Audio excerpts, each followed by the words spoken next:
शांति one का राजा गब्बर सिंह दुष्ट प्रकृति का था। वह छोटे जानवरों के मांस को संसार का सर्वश्रेष्ठ भोजन समझता था, इसलिए वह रोज 2-4 छोटे जानवरों को मारकर खा जाया करता था। उसी जंगल में एक बुद्धिमान, चतुर और दयालु बंदर था।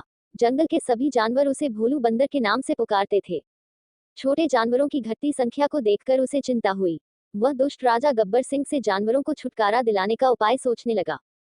कुछ देर सोचने के बाद उपाय सूझते ही उछल पड़ा और रात होने का इंतजार करने लगा।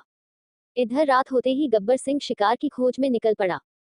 चांदनी रात थी। गब्बर सिंह अभी कुछ ही दूर गया, उसकी नजर उस बंदर पर जा रुकी, जो एक कुएं के पास खड़ा कुएं से कुछ निकालने की कोशिश कर रहा था।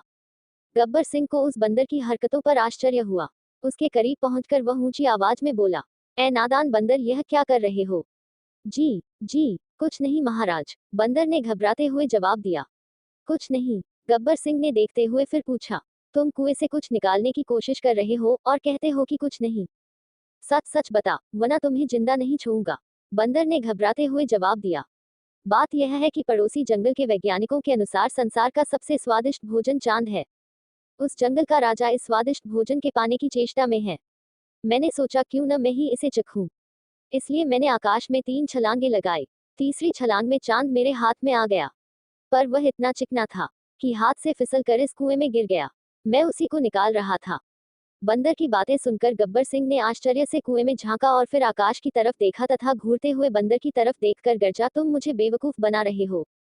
अगर कुएं में चांद है तो आकाश में क्या है?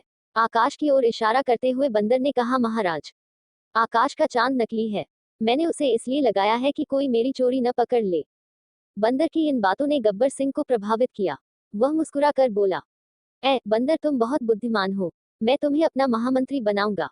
अच्छा, देर न कर, जल्दी निकाल, मुझे बड़ी जोर की भूख लगी है। बंदर ने 2-3 बार कोशिश की और फिर बोला, महाराज, चांद बाल्टी में नहीं आ रहा है। फिर वह एकाएक चैन कर बोला, महाराज, शायद कोई आ रहा है।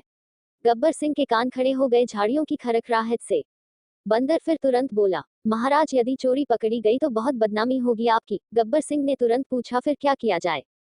सिर्फ एक ही उपाय है महाराज, आप इस कुएं में घुसकर स्वादिष्ट भोजन का भोग करें और मैं किसी पेड़ पर छुप जाता हूँ। जैसे ही खतरा टल जाएगा, मैं आपको बाहर निकाल लूंगा।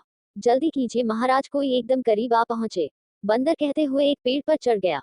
गब्बर सिंह को कुछ न सूझा और उसने कुएं में छलांग लगा दी।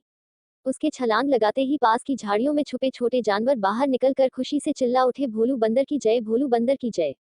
दोस्तों, हमें इस कहानी से यह शिक्षा मिलती है कि यदि आप बुद्धिमान हैं तो आप बड़ी से बड़ी मुश्किलों का सामना बड़ी आसानी से कर सकते हैं।